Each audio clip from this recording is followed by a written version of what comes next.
ناظرین، شفا کے گھر والے انتہائی پریشان ہوتے ہیں کہ آخر کون کر سکتا ہے یہ سب کچھ شفا کے ساتھ۔ شفا جو کہ یہ جان چکی ہوتی ہے یہ سب وریشا نے کیا ہے، اور وریشا نہیں چاہتی کہ میری شادی وہاج کے ساتھ ہو، اور یہ سب کچھ بھی وہ اسی لیے ہی کر رہی ہے، مجھے پریشان کرنے کے لیے اور وہاج کی زندگی سے مجھے نکالنے کے لیے۔ لیکن وہ اپنے گھر والوں کو نہیں بتاتی۔ وہ جا کر میگ سے بات کرتی ہے اور کہتی ہے کہ آپ جانتی ہیں آپ کی بیٹی نے کیا کیا ہے، وہ نہیں چاہتی کہ میری شادی وہاج کے ساتھ ہو، اور اس دن اس نے جا کر میرے گھر میں تماشا کیا اور میری ساری وہ چیزیں توڑ دی جو مجھے آج تک وہاج نے دی تھی، اور میں نے یہ ساری باتیں وہاج کو بھی بتا دی ہیں، اور وہاج کو تو پہلے ہی شک ہو چکا تھا کہ یہ کوئی اور نہیں کر سکتا، یہ صرف وریشا کا کام ہی ہو سکتا ہے۔ اور آپ یہ جانتی ہیں نا کہ اگر میں نے یہ سب کچھ دادی کو بتا دیا تو اس کا انجام کیا ہوگا۔ تو میگ کہتی ہے بیٹا میں اس کے لیے معذرت کرتی ہوں، لیکن تم اتنا یقین کے ساتھ کیسے کہہ سکتی ہو کہ یہ سب کچھ وریشا نے کیا ہے؟ کوئی اور بھی تو ہو سکتا ہے، اور تمہارے پیرنٹس کو تو یہ بھی شک ہے کہ گھر میں شاید کوئی چور گھسے تھے، تو تم یہ باتیں کیسے کر رہی ہو؟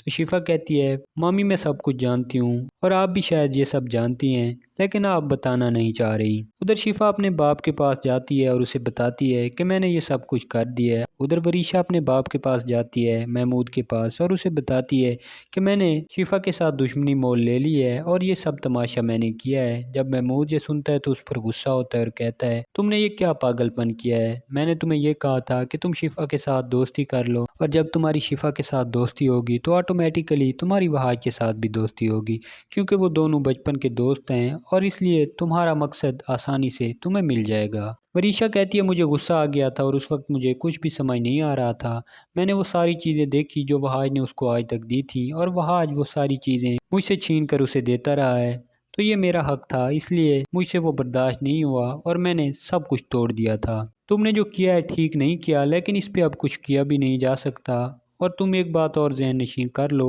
اب تم کوئی بھی اور بے وقوفانہ حرکت نہیں کرو گی۔ میں تو تمہیں بہت زیادہ سمجھدار سمجھتا تھا، اور میں یہ سمجھ رہا تھا کہ میری بیٹی کبھی بھی مجھے شکایت کا موقع نہیں دے گی، لیکن تم تو اپنی ماں سے بھی زیادہ بے وقوف نکلی اور ایسی بے وقوفانہ حرکتیں کر رہی ہو۔ بچوں والی حرکتوں کی میں نے کبھی بھی تم سے امید نہیں کی تھی۔ ادھر شفا کے گھر والوں نے پولیس میں رپورٹ کروا دی تھی، اور وہ یہ سمجھ رہے تھے کہ یہ سب کچھ کوئی باہر کا بندہ کر رہا ہے، یا شاید کوئی چوری کرنے آیا تھا، اور اس لیے وہ پولیس میں رپورٹ کراتے ہیں اور مختار کو بھی ساتھ لے کر جاتے ہیں۔ وہاج نے بھی یہی کہا تھا کہ آپ رپورٹ کروا دیں، حالانکہ وہاج جانتا تھا کہ یہ سب کچھ وریشا نے کیا ہے، لیکن وہ جان بوجھ کر یہ کر رہا تھا کہ وریشا پر جیسے ہی پریشر بڑھے گا تو وہ خود سب کچھ بتا دے گی، کیونکہ پولیس کسی نہ کسی طرح مجرم کو ڈھونڈ ہی لے گی۔ تو اب وریشا کے لیے مصیبت بڑھ گئی تھی۔ وریشا نے اس وقت غصے میں آ کر حرکت کر تو دی تھی، لیکن اب وہ پچھتا رہی تھی کہ میں نے یہ سب کچھ کیا کر دیا۔ تو ایسے میں وریشا اپنی ماں کے پاس جاتی ہے اور اسے بتاتی ہے امی میں نے یہ سب کچھ کیا تھا، لیکن اب میں پریشان ہوں کیونکہ انہوں نے پولیس کو بتا دیا ہے،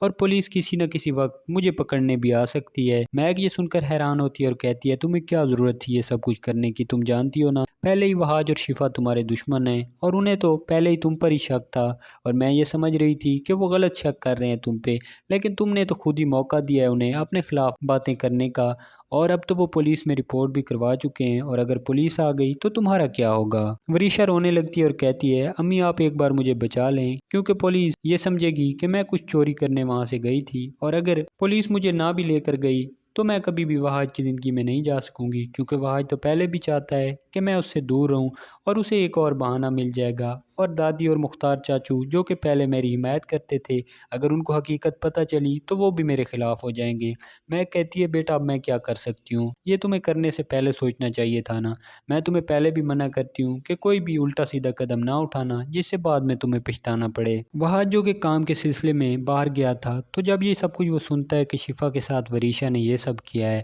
تو وہ بھی واپس آ جاتا ہے۔ جب شفا کو پتہ چلتا ہے کہ وہاج واپس آ رہا ہے تو وہ وہاج کو کال کرتی ہے، کیونکہ شفا کو پتہ چل چکا تھا کہ وہاج اس لیے واپس آ رہا ہے تاکہ وہ وریشا کو سبق سکھا سکے اور اس سے بدلہ لے سکے۔ تو وہ وہاج کو کال کرتی ہے اور اسے کہتی ہے تم اپنا کام کر کے واپس آنا، اور اس طرح تم منہ اٹھا کر نہیں آنا، میں تمہیں منع کر رہی ہوں، تم اپنا کام مکمل کیے بغیر واپس نہیں آؤ گے۔ وہاج کہتا ہے نہیں میں اب نہیں رکنے والا، تم جانتی ہو نا وریشا نے تمہارے ساتھ کیا کیا ہے، اور اگر میں یہاں ہوں تو مجھے کبھی بھی سکون نہیں ملے گا، اور جب تک میں وریشا سے بدلہ نہیں لے لوں گا تو مجھے سکون نہیں ملنے والا۔ شفا مزید پریشان ہو جاتی ہے اور سوچ رہی ہوتی ہے کہ اس طرح تو گھر میں ایک اور بڑا تماشا ہوگا، اور نانو جو کہ پہلے ہم سب کے خلاف تھی اور وریشا کی حمایت کرتی تھی، تو اب تو وہ مزید میرے خلاف ہو جائیں گی۔ امید کرتے ہیں آپ کو آج کی ہماری ویڈیو اچھی لگی ہوگی۔ ویڈیو اچھی لگی ہے تو ویڈیو کو لائک کر دیں، اور اگر چینل پر نئے ہیں تو چینل کو سبسکرائب کر دیں۔ تو ملتے ہیں ایک اور نئی مزیدار ویڈیو کے ساتھ۔